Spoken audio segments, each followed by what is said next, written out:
Super league കേരളയിൽ Malappuram എഫ്സിക്ക് ജയത്തുടക്കം. Thrissur magic എഫ്സിയെ എതിരില്ലാത്ത ഒരു ഗോളിന് തോൽപ്പിച്ചു. പെനാൽറ്റിയിലൂടെ സൂപ്പർ താരം റോയ് കൃഷ്ണയാണ് വിജയ ഗോൾ നേടിയത്.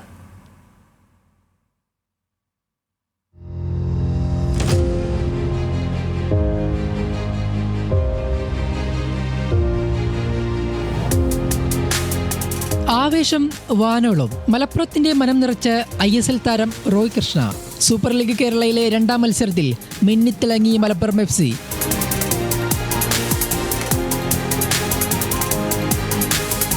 നിറഞ്ഞു കവിഞ്ഞ പയ്യനാട് സ്റ്റേഡിയത്തെ ആവേശത്തിലാക്കുന്നതായിരുന്നു മലപ്പുറം തൃശൂർ മത്സരം. തൃശൂരിന്റെ മുന്നേറ്റം കണ്ട പോരാട്ടത്തിൽ കിട്ടിയ അവസരം മുതലാക്കുകയായിരുന്നു മലപ്പുറം. 72-ാം മിനിറ്റിൽ പെനാൽറ്റിയിലൂടെ റോയ് കൃഷ്ണയാണ് ലക്ഷ്യം കണ്ടത്. തിരിച്ചടിക്കാനുള്ള തൃശൂരിന്റെ ശ്രമങ്ങളെല്ലാം പ്രതിരോധിച്ചതോടെ രണ്ടാം സീസണിലെ ആദ്യ ജയം സ്വന്തമാക്കി മലപ്പുറം. കളി കാണാൻ മലപ്പുറത്തിന്റെ സഹോടമ സഞ്ജു സാംസണും എത്തിയിരുന്നു. 14,236 പേരാണ് ഇന്നലെ മത്സരം കാണാൻ പയ്യനാട് സ്റ്റേഡിയത്തിലെത്തിയത്. ആരാധകർക്ക് നന്ദി പറഞ്ഞ് Roy Krishna. Good. I think the 12 men helped us today. A lot of things to work on, but thank you for the fans. From the first whistle, they were giving the energy to the boys. Team മികച്ച പ്രകടനം കാഴ്ചവെച്ചതായി മലപ്പുറത്തിന്റെ scouting director Anas Edathodika.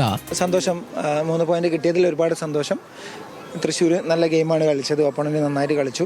പക്ഷേ എപ്പോഴും 90 മിനിറ്റിന് ശേഷം 3 point ആർക്ക എന്നതിലുള്ള അർത്ഥം എപ്പോഴും. സൂപ്പർ ലീഗ് കേരളയിൽ നാളെ Thiruvananthapuram Kombans FC Kannur varies FC നേരിടും. തിരുവനന്തപുരം ചന്ദ്രശേഖർ നായർ സ്റ്റേഡിയത്തിൽ രാത്രി 7:30 kick off. Sports desk, news Malayalam.